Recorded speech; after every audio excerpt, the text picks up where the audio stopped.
मी वाडावाशिरे गटातून उद्या दिनांक 19 जानेवारी 2026 वार सोमवार या दिवशी उमेदवारी अर्ज दाखल करत असताना अतुल भाऊ आणि भगवान शेट्टी यांच्या मार्गदर्शनाखाली मी फॉर्म भरत आहे.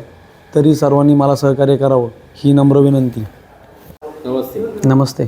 तुम्ही खेड तालुका कृषी उत्पन्न बाजार समितीचे संचालक सुधीर भोमाळे, आपण वाडा वाशिरे गटामधून जिल्हा परिषदेसाठी इच्छुक आहात. सध्याची परिस्थिती पाहता तिकीट किंवा पक्षाची उमेदवारी आणि तुमची तिथली तयारी काय, त्याच्या संदर्भात तुमचं काय माहिती? आज या जिल्हा परिषद सदस्य सार्वत्रिक निवडणूक चालू झाली आणि आमच्या वाडा वाशिरे गटामध्ये अनुसूचित जाती जमातीला जागा निघली. आम्ही माझी जिल्हा परिषद सदस्य अतुल भाऊ देशमुख यांच्या मार्गदर्शनाखाली काम करत असताना माझ्यासारख्याला एक शेवटच्या टोकाचं तालुक्यातलं गाव या ठिकाणी मला जिल्हा बाजार समितीला संचालक म्हणून काम करायला लागलं आणि त्यांच्या मार्गदर्शनाखाली आम्ही चांगल्या प्रकारे मावळामध्ये काम करण्यात यश आलं. असं काम करत असताना समाजाची नाळ जोडली. त्यामुळं असं वाटतं आहे की बाबा कुठंतरी काम केलं पाहिजे आणि अतुल भाऊच्या मार्गदर्शनाखाली आम्हाला काम करण्याची संधी मिळाली. वाडा वाशिरे हा गट साधारणपणे सह्याद्रीच्या डोंगर कुशीमध्ये वेगवेगळ्या भागामध्ये विखुरलेला आहे आणि तिथं मला वाटतं महाविकास आघाडी महायुती अशी लढाई होण्यापेक्षा आमदार, माजी आमदार आणि काही कार्यकर्ते अशा माध्यमातून तिरंगी लढत होईल. तुम्ही कुठल्या पक्षाच्या माध्यमातून तयारीत आहात आणि तिथं जे आत्ता उमेदवार आहेत तर त्यांच्यापेक्षा तुमची बाजू काय, उजवी काय? आम्ही आज पश्चिम पट्ट्यामध्ये आणि सह्याद्रीच्या कुशीमध्ये पश्चिम भागामध्ये काम करत असताना वाडा वाशिरे गट हा शेवटचा टोकातला ग्रामीण भागातला गट आहे आणि तिथं काम करत असताना जिल्हा परिषद सदस्य अतुल भाऊ देशमुख हे तिथं काम पहिल्यापासून करत होते. त्याच्यानंतर आता आम्ही शिवसेना पक्षामध्ये गेल्यानंतर तिथं भगवान शेठ पोकरकर हे जिल्हा प्रमुख आहेत आणि ते माझे सभापती पंचायत समितीत राहिलेले आहेत. त्यांच्या माध्यमातून भरपूर चांगले असे कामं झालेले आहेत. त्यांच्या माध्यमातून हे जर आमच्या मावळातले दोन नेते एकत्र झाले असेल तर आमच्यासारख्याला एखाद्या सामान्य कुटुंबातल्या आणि आम्हाला जर योग बाजार समिती संचालक असल्यामुळं की त्यांच्या माध्यमातून आम्हाला काम करण्याचा योग आला तर 100% आम्हाला चांगल्या प्रकारे मावळात काम करता येईल अशी आमची अपेक्षा आहे. गटामध्ये माजी आमदार दिलीप मोहिते पाटील आणि माजी सभापती जे बाजार समितीला पण राहिले आणि पंचायत समितीला पण राहिले काळूराम सुपे यांचे चिरंजीव आहेत. दुसऱ्या बाजूला विद्यमान आमदार जे उबाटा गटाचे बाबाजी काळे त्यांचे समर्थक आणि जे पूर्वी दिलीप मोहिते पाटलांकडे होते ते उपसभापती तुमचे सहकारी विठ्ठल वनगरे देखील उमेदवार म्हणून इच्छुक आहे. जरी उमेदवार आता ते जरी असले, राष्ट्रवादीचे असले, मशालीचे असले, तरी पण आता आम्हाला असं वाटतं आहे की पश्चिम पट्ट्यामध्ये अतुल भाऊ देशमुख आणि भगवान शेठ पोकरकर हे दोन्ही माध्यमांवर चांगल्या प्रकारे काम करणार आहेत आणि मावळपटले स्थानिक आहे.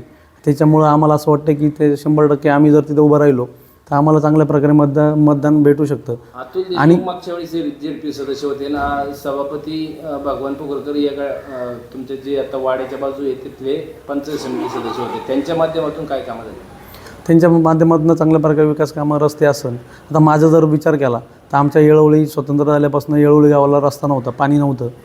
पण त्यामुळे त्यांच्या अतुल भाऊच्या माध्यमातून आम्ही चांगल्या प्रकारे रस्ते किंवा लाईट 100% आणि पाणी या माध्यमातून कामं केलेली आहेत. त्यामुळं अख्ख्या गटामध्ये आमच्या चांगल्या प्रकारे रस्ते असतील किंवा पाणी असेल सगळी विकास कामं करण्याचा आम्ही योग 100% भावनी केलेला आहे.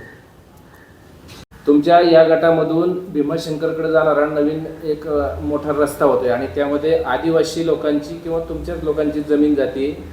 त्या संदर्भात बऱ्याच लोकांचा लढा चालू आहे किंवा बरेच जण आंदोलनाचा इशारा देतात आहे. त्या संदर्भात तुमची काय माहिती आहे आणि तुम्ही काय करणार आहे त्यासाठी?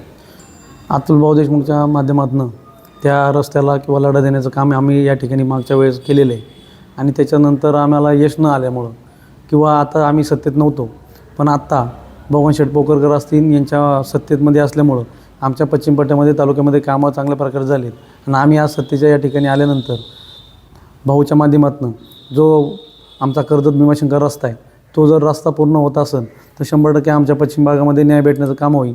कारण की जर MIDC असेल, MIDCमध्ये चांगल्या प्रकारे लोकांना रोजगार आहे, जमिनीला भाव आहे, पण आमच्या पश्चिम भागामध्ये कोणत्याही प्रकारचं असं काही नाही. आदिवासी जमिनी म्हणल्या तर एकदम खालावल्या प्रकारे आणि कमी याच्यामध्ये आमचा भाव जातो. त्यामुळे जर कर्जत भीमाशंकर रस्ता झाला तर उद्या भविष्यात आमच्या पश्चिम पट्ट्याला न्याय मिळण्याचं काम भेटेल किंवा आर्थिक सोर्स भेटतील. हा जर आमचा इकडचा पट्टा आहे तर आमच्या इकडं धरणं पण आहे. धरणामागे याच्या मागे धरणाचं आंदोलन झालं, लोकांनी प्रत्येक गुन्हे दाखल झाले, त्यासाठी सुद्धा आमच्या अतुलभाऊंनी प्रयत्न केले. त्याच्यानंतर आमच्या बुडीत बांधाऱ्यांच्या मागणीत आमच्या बुडीत बांधारे जर उद्या झाले, पण आज आम्ही सत्तेत गेलो आहे आणि या एकनाथ शिंदे साहेबांच्या माध्यमातून जर आमच्या सत्तेत गेलो असेल, भगवान शेठ असतील, अतुलभाऊ देशमुख असतील, यांच्या मार्गदर्शनाखाली आमचा रस्ता आणि या बुडीत बांधाऱ्यांची जर आमच्या इकडं पाण्याचं साठवणं झाली तर 100% आमच्या पश्चिम पट्ट्याला न्याय मिळेल आणि हे आम्ही 100% याच्यातून ह्या माध्यमातून काम करण्याचा प्रयत्न करू. त्यासाठी मला जिल्हा परिषद वाडावा शहर गटातनं उभं राहण्यासाठी इच्छुक आहे किंवा मी हे काम करण्यासाठी आम्ही सक्षम आहोत. म्हणून मला वाटतं आहे की आमच्या भागातील 100% आमची लोक आमच्या मागे उभे राहतील. ज्या भागामधून जाणाऱ्या भीमाशंकर रस्त्यासाठी आदिवासींची जमीन जाते त्यावर तुम्ही बोललेलं नाही. तिथं रेडी रेकनर कमी आहे, तिथं व्यवहार होत नाही, तर त्या संदर्भात सांगा. आजची परिस्थिती अशी आहे की आमच्या रेडिएटनर जर जमिनीचं म्हणलं MIDCचा आणि पश्चिम पट्ट्यामध्ये आदिवासी समाज जास्त आहे, त्यामुळं रेग्युलेटर कमी आहे आणि या रेग्युलेटर कमी असल्यामुळं व्यवहारच होत नाही तिथं आणि तिथं व्यवहारच होत नाही व्यवहार होत आणि नसल्यामुळे रेडी रेकनर कमी. हां बोलू का? हो बरोबर, चालू चर्चेची आपल्याकडे. तर तिथं व्यवहार होत नव्हते कारण की आदिवासी जमिनी असल्यामुळं तिथं व्यवहार होत नाही आणि रेग्युलेटर कमी आहे. त्याच्या माध्यमातून आम्हाला जर रस्ता उद्या झाला, जर अतुलभाऊ देशमुख यांच्या माध्यमातून आणि भगवान शेठ पोकरकर यांच्या माध्यमातून एकनाथ शिंदे साहेबांच्या सत्तेत असल्यामुळं जर आम्हाला त्याच्यात काम करता आलं किंवा रेग्युलेटर वाढवण्यात आला तर आमच्या लोकांना 100% न्याय मिळण्याचं काम या ठिकाणी होईल.